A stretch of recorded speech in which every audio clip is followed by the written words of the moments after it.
Hey, welcome to another episode of NFA Talk. This is NFA Talk, the show that talks about guns and gun rights, keeping you up to date with what's currently going on, from the newest guns, promotions, and events, plus how we're lobbying for your rights.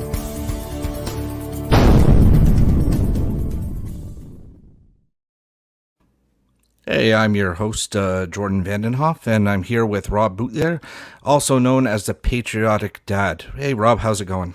Good, Jordan. How are you? Not too bad, not too bad. So I've taken a notice to your Facebook page, the Patriotic Dad, and I've seen that you've kind of taken up the firearms file, and you've really taken interest to what's going on with firearms and Canadian politics in that sense. Yeah, it's something that I've always been pretty adamant about it. So, I mean, going back to when I started in 2017, that was really when I dialed into politics.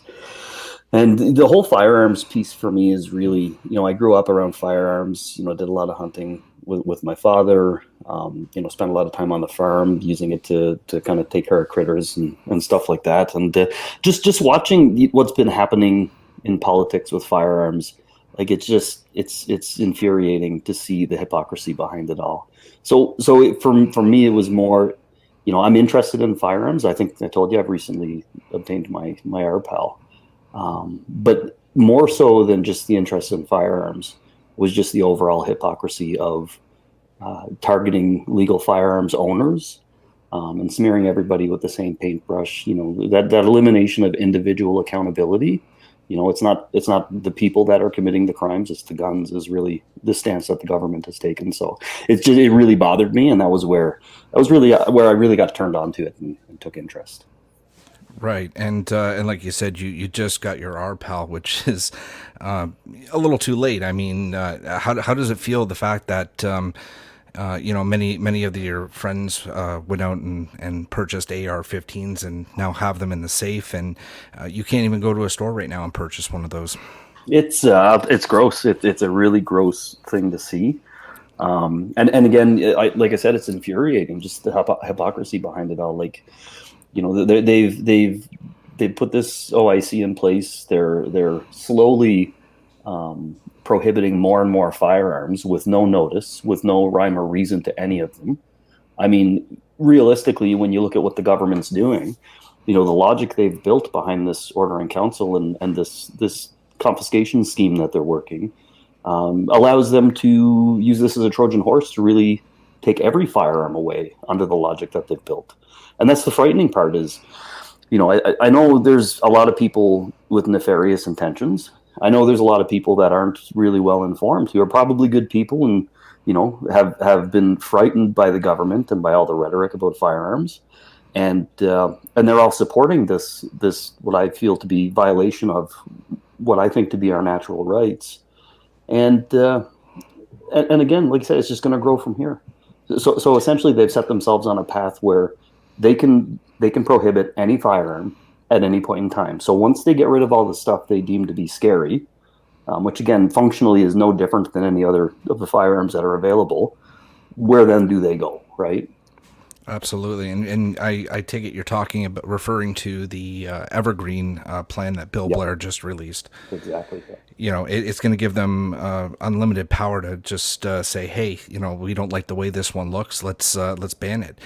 And the scary part is it happens overnight. Like, it changes in the FRT system, and it's done. Like, there's no notification to the firearms owners that, hey, you're new or recently new or a firearm that you've had for many years is now gone prohibited. So, I mean, I could be taking one of my shotguns out to the trap field, and last night it could have been deemed prohibited, and I would have no idea. It really puts the onus on firearms owners, where we have to check the FRT table before leaving our house every time. But the problem with that is it's not easily accessible. They just made it public, but it only gets updated so often. So you won't even know until the following week if that firearm that week was prohibited. And how are they gonna do this? How are they gonna maintain this? Like, it's ludicrous, right? I don't know how else to put it.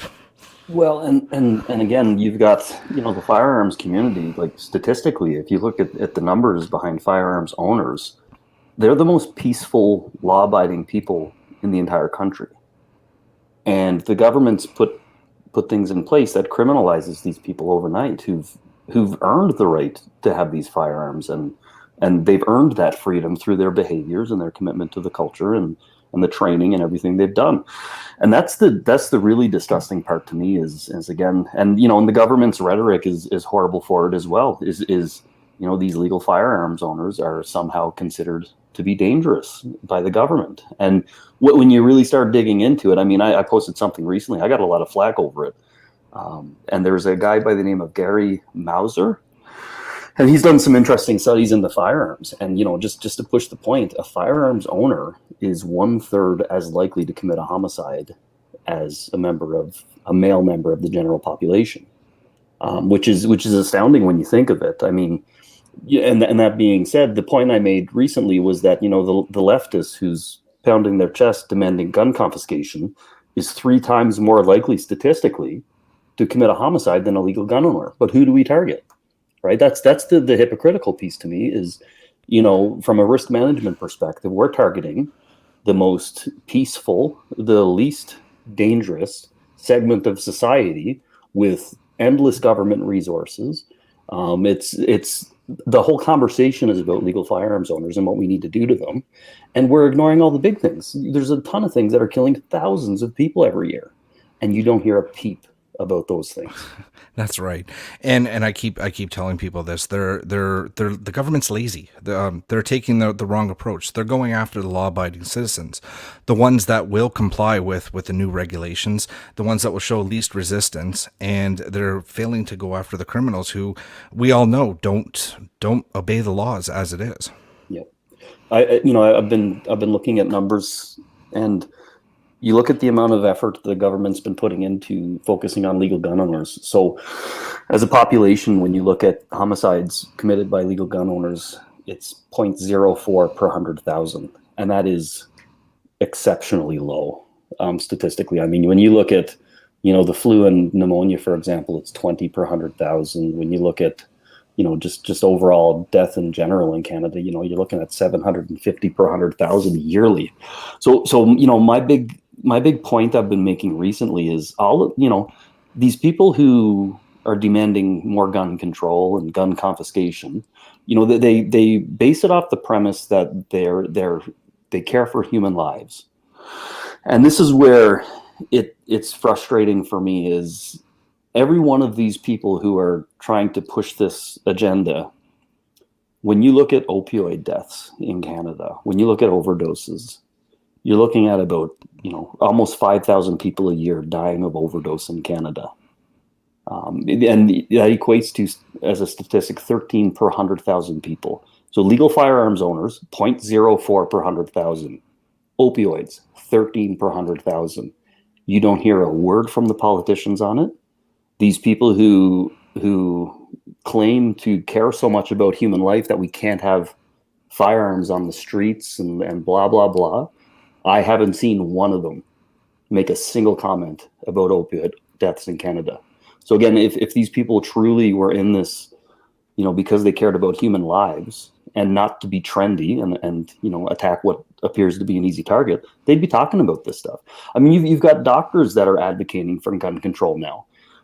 As a doctor, you would think they would be more focused on the opioid epidemic than they would gun control. But you've got advocacy, anti-firearm advocacy groups run by doctors that are targeting legal firearms owners again.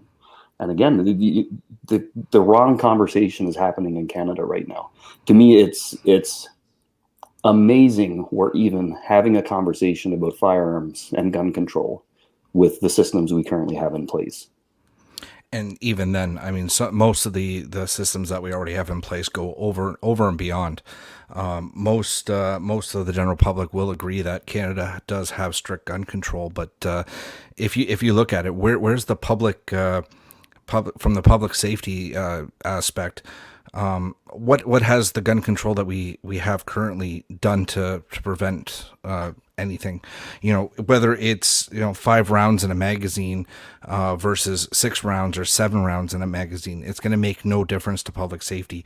The vetted legal firearms owners are not the problem, right? So it doesn't take 30 bullets. One bullet could do it, but we're like you said with your statistics, we're not there. We're law abiding. We obey the rules. Yeah. Well, and to me, you look at all the measures we have for gun control and the training and everything that's in place, and I could be totally wrong about this in saying it, but I'm just speaking from kind of an objective outsider standpoint, because again, I haven't been, as engaged in the firearms community as a lot of folks have.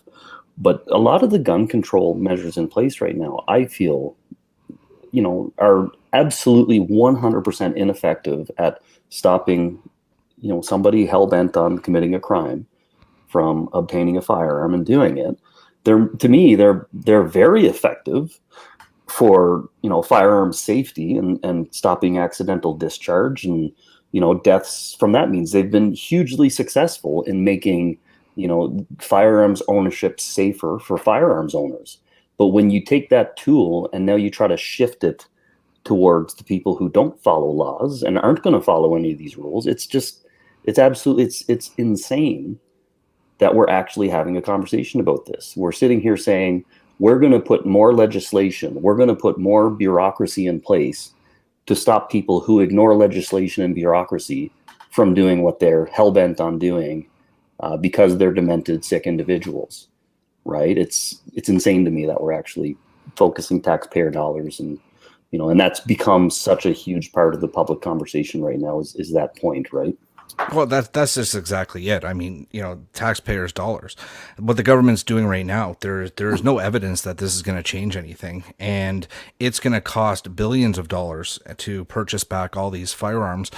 And it's not Trudeau's money, it's not Bill Blair's money, it's the taxpayers' money. Yep. And then to rub salt in the wound, your AR-15 that you can't purchase it because it's banned now. But Yep. like one of my AR-15s, like if I paid $3,000-4,000 for it, do you think they're going to give me that for that firearm? Not a chance. No, not a chance. They're gonna say, oh, we'll give you a couple $100 and be happy that we're giving you something. Right, and it's disgraceful that they're going down this route when they really should be targeting what the root problem is, and that's the criminals. Yeah. Yeah. So I don't know. It's yeah. I mean, we can talk about it all night about how it's the criminals that don't follow the laws. But I mean, how as firearms owners, how do you think we're going to make this shift to make people realize that, hey, we're not the problem. We need to go after the problem, and let's come to a common ground with the firearms owners, and where everybody's happy, right? Yeah, and that's I guess that's where I'm really struggling with the conversation, Jordan, is we're expected in this community to have a reasonable conversation with unreasonable people. And I feel like, firearm owners in general have been pushed so far past the line that it's just a gang obsession now. I mean, there's no reason firearms owners should be required to justify why they own a particular firearm or why they're interested in the hobby or concede more control to the government. I mean, they talked about central storage, even like stuff like that. Like to me, it's absolutely unfair that this peaceful, law-abiding segment of the community, who's far less likely to commit crimes or murders or anything, they're pushed up against a wall. They're getting beat over the head again and again with this legislation, and the government just has no respect for the community at all. And here we are in this situation, and the conversation is, well, how do we concede more ground to make these people happy? And to me, like personally, I don't know how much of a winning battle we have on our hands here. The Canadian Constitution is weak. We're not afforded any firearms rights. And I'm just to the point where I'm so PO'd with the conversation that I just don't have any patience for people who are pushing against it. I mean, it's really, again, these people who come to me and they want to make these big firearms debates and arguments over these little tiny numbers that are affecting people are the same people who are ignoring the 5,000 people who die a year of opioids. to me, that's kind of gross. Right. That's where you're putting your focus versus the real problems in society. So again, I honestly, I don't know really what the right approach is. I'm a bit of a, I kind of take no hostages when it comes to stuff like this. I really don't like conceding ground, especially when people are in a situation where they've been unfairly treated and had their backs pushed up against the wall so much already. It's really difficult for me to understand where you do go from there. And it's very hard to have an open conversation with the anti-gunners.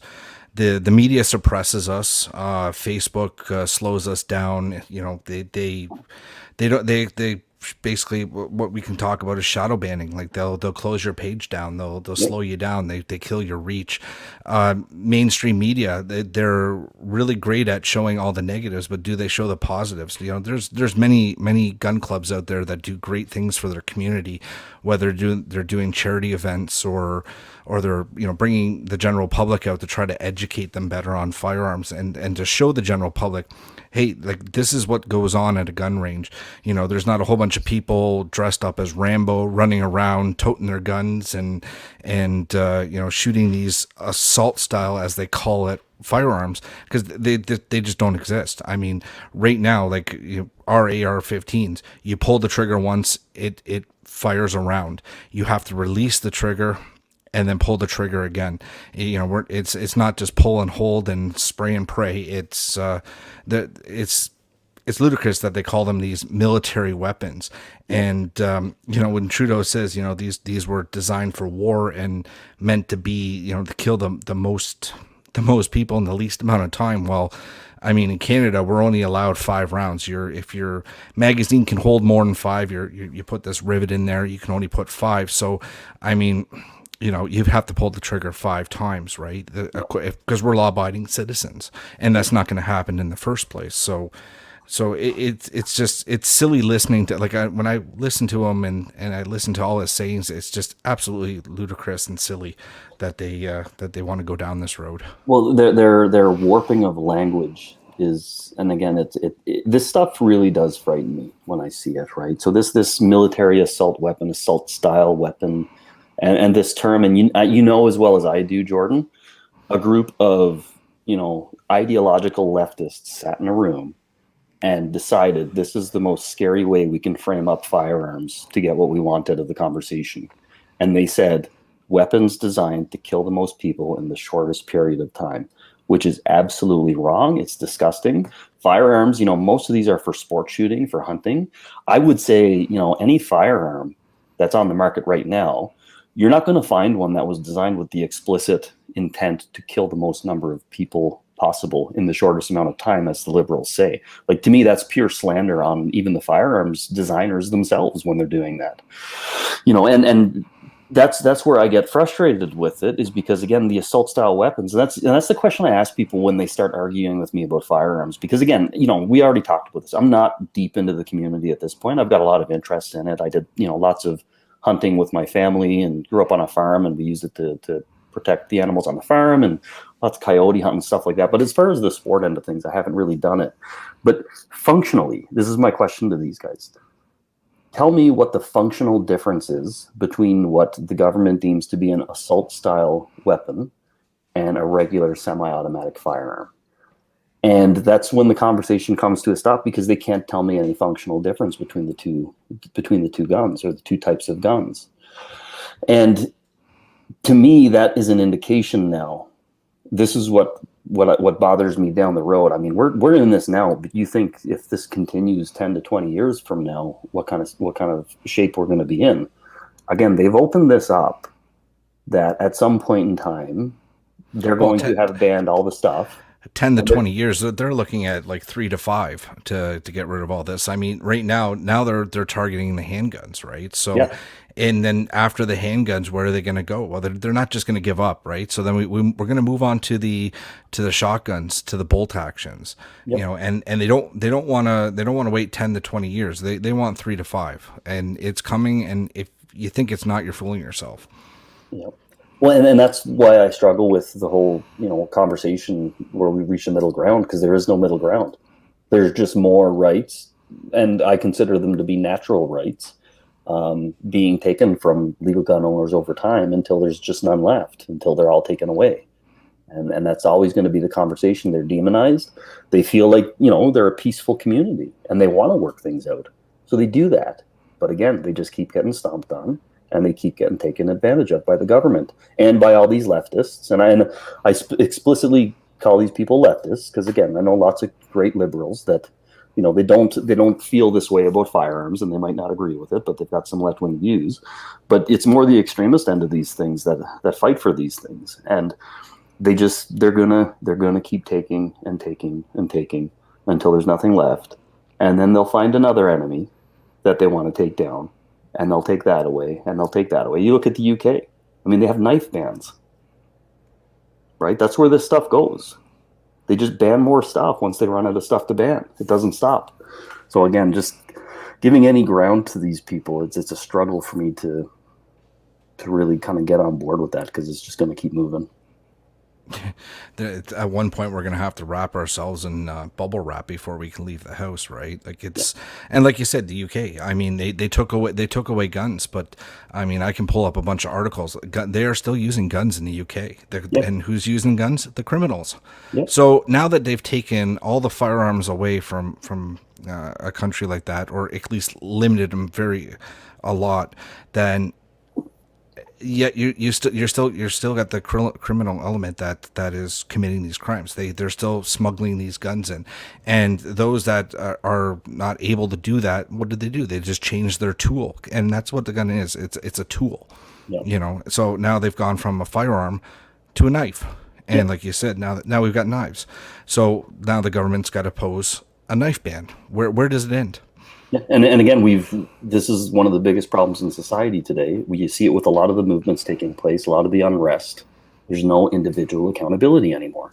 It came out the other day. There was, that shooting in Toronto where that 12-year-old boy was shot. And I think another victim in that shooting was killed. And you had guys who were prohibited from possessing firearms, have some kind of gang fight, and they fired indiscriminately, shooting a few people, and they killed this young boy. And I do believe there was another victim of this shooting that passed away.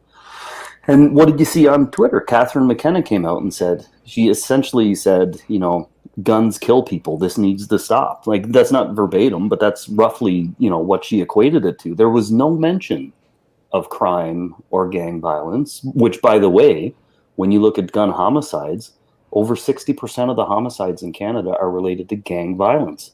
How much conversation do you hear anybody having about gangs? Absolutely, and that's just terrible. And I feel very sad for the family of that 12-year-old boy. My heart goes out to them. They should never had to have experienced that. It really saddens me. And Jordan, twisted, demented people will always find a way. And what I really wanted to get at was how quickly Catherine McKenna jumped on that. It was disgusting. It made me sick. And there was many other anti-gunners that are voiced in the community out there that they couldn't even wait a day. They had to. It's like they were foaming at the mouth, saying, "I got to post something," whether they went to Twitter or Facebook, and they couldn't even give the family time to mourn. Which it saddened me. It's totally disgusting on their behalf. And here we have, the firearms community. We respect the family and we wait, and then we talk about it down the road. Yeah. But and the media picked up on it right away, and it's a negative for firearms. Let's go, let's roll with it.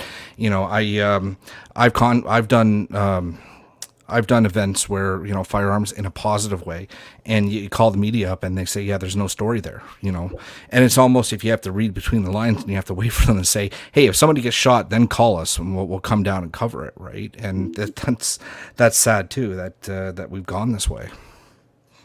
Yeah, no, it's heartbreaking to see. I mean, you look at the shooting in Nova Scotia that happened recently, and actually one of the victims, I worked with her husband for a number of years, and kind of watching what played out there and how things went down. Again, it's they kind of launched this whole OIC off of that situation, And Oh, exactly. Well, that's the thing. Like, they had the OIC already drafted up. They had it ready to go.